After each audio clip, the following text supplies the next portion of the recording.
So this is step one. We need to join the shoulders of our bodice and our back. So this one on top is actually my bodice and this one on the back is the back. You can tell slightly from the different shape in the neckline. And all we're going to do is, with right sides together, we are going to stitch across the shoulders with the navy thread. Make sure you do a back tack there and there, because those parts of the seams will be under some pressure. And we're going to do the same to the other side. And back. And back. Now what we're also going to do is we're going to do the same with the two linings. I'm going to use my navy thread, but please you do use white. There we are. One side. And here we are. With two sides. Now, to reduce the bulk in the shoulder seam, we're just going to take our pinking shears. We're going to neaten the seam by pinking those edges, which also removes half of the bulk. So let's have a go on this side. This is our navy. And there we go. So again, what we're going to do is we're going to open this out flat. We're going to get our iron and we're just going to press those little seams open. If you want to press them open before you pink, then that's fine. They'll be a bit less fiddly that way. So for the rouleau, I've got my fabric piece, which is 15 centimeters by 2.5 centimeters. And all we're going to do is we're going to fold each edge into the center, like so. It's easier to press it. I'm just going to finger press to show you. Okay, and then what we're going to do, if I can bring it close to the camera, is we're going to enclose those seams there by folding over again.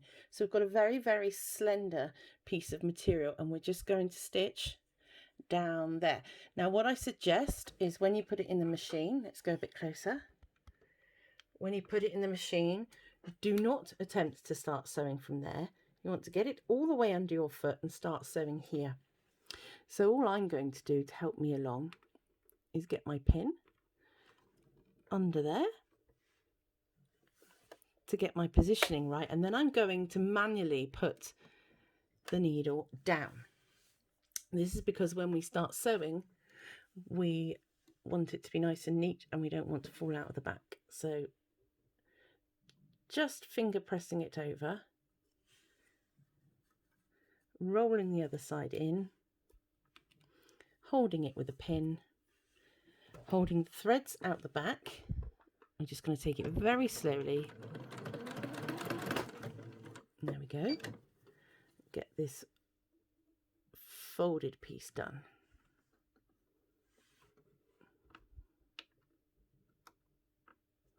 These extra long pins that you may have got with your French outfit are ideal for this. Little second pair of hands. Again, I'm just folding in, folding over, using my pin to contain everything, and popping a stitch line down there.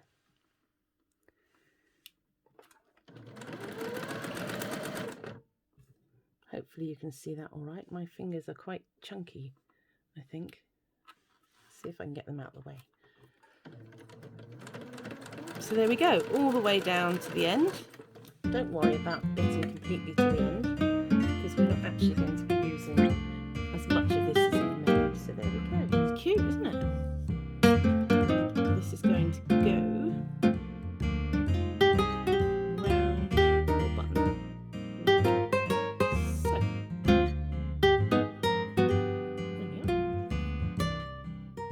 So what we're going to do is we've got our button. If you just place your button here, you'll see just about how big it is, and then from the edge of the button measure up 1 centimetre from the button. That's your seam allowance.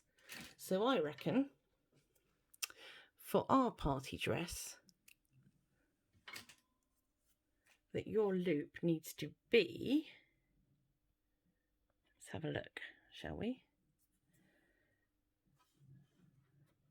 About 5.5 or 6 centimeters long. Now what we're going to do, if I get the pattern piece, which I've left over the other side of the room, naturally. Now what we've got on the pattern piece here is we've got a line that we've got to sew, which is the red one, and a line we've got to cut, but we're not going to cut it until after we've done the sewing. Now the idea is that this rouleau that we've just made for our button is going to get folded in half and placed on the green line, so that when we sew the red line, actually might pull mine over a bit, when we sew the red line, what we end up with is a little rouleau within the seam allowance that we can then cut away to open the back of the dress to get it over Dolly's melon, huge melon. So let's find out how that's going to work on the pattern, on the actual pattern piece. If you turn your top of your dress right ways out, there we go, brilliant. Don't forget the pattern piece is going to be slightly bigger than the fabric now because we've taken away those seams. What I would do is I would mark where the dots are and mark where the center is. So the center line is here, okay, which makes the dots, can you see them there? Which makes the dots there and there. So what we're going to do now is we're going to get our button loop. We're going to position it with the bulge upwards. Just going to take those pins away, just remembering where they were, and we're going to position that over the center pin. I'm going to take you in a bit closer. Over the center pin there. Okay, and we're going to pop it on with a pin very carefully. There. So all we want to do now is make sure that our rouleau ends are together, which mine are not. Maybe a smaller pin's in order. How about that? Spots are making my eyes go a bit funny. There we go. That's done the trick. Right, smaller pin. So there it will be. When we sew the lining to the proper fabric, that will be encased in a seam. So what I would advise is, if you've got enough room to get in, is pop that under your machine. Might be an idea actually to do this before you sew the side seams. Pop that under. God, something's fallen on the floor. Pop that under, and we're just going to secure this with a couple of stitches through in there. I've got enough hands. There we go. Let's just check all of this is out of the way. I'm just going to go backwards and forwards a couple of times there.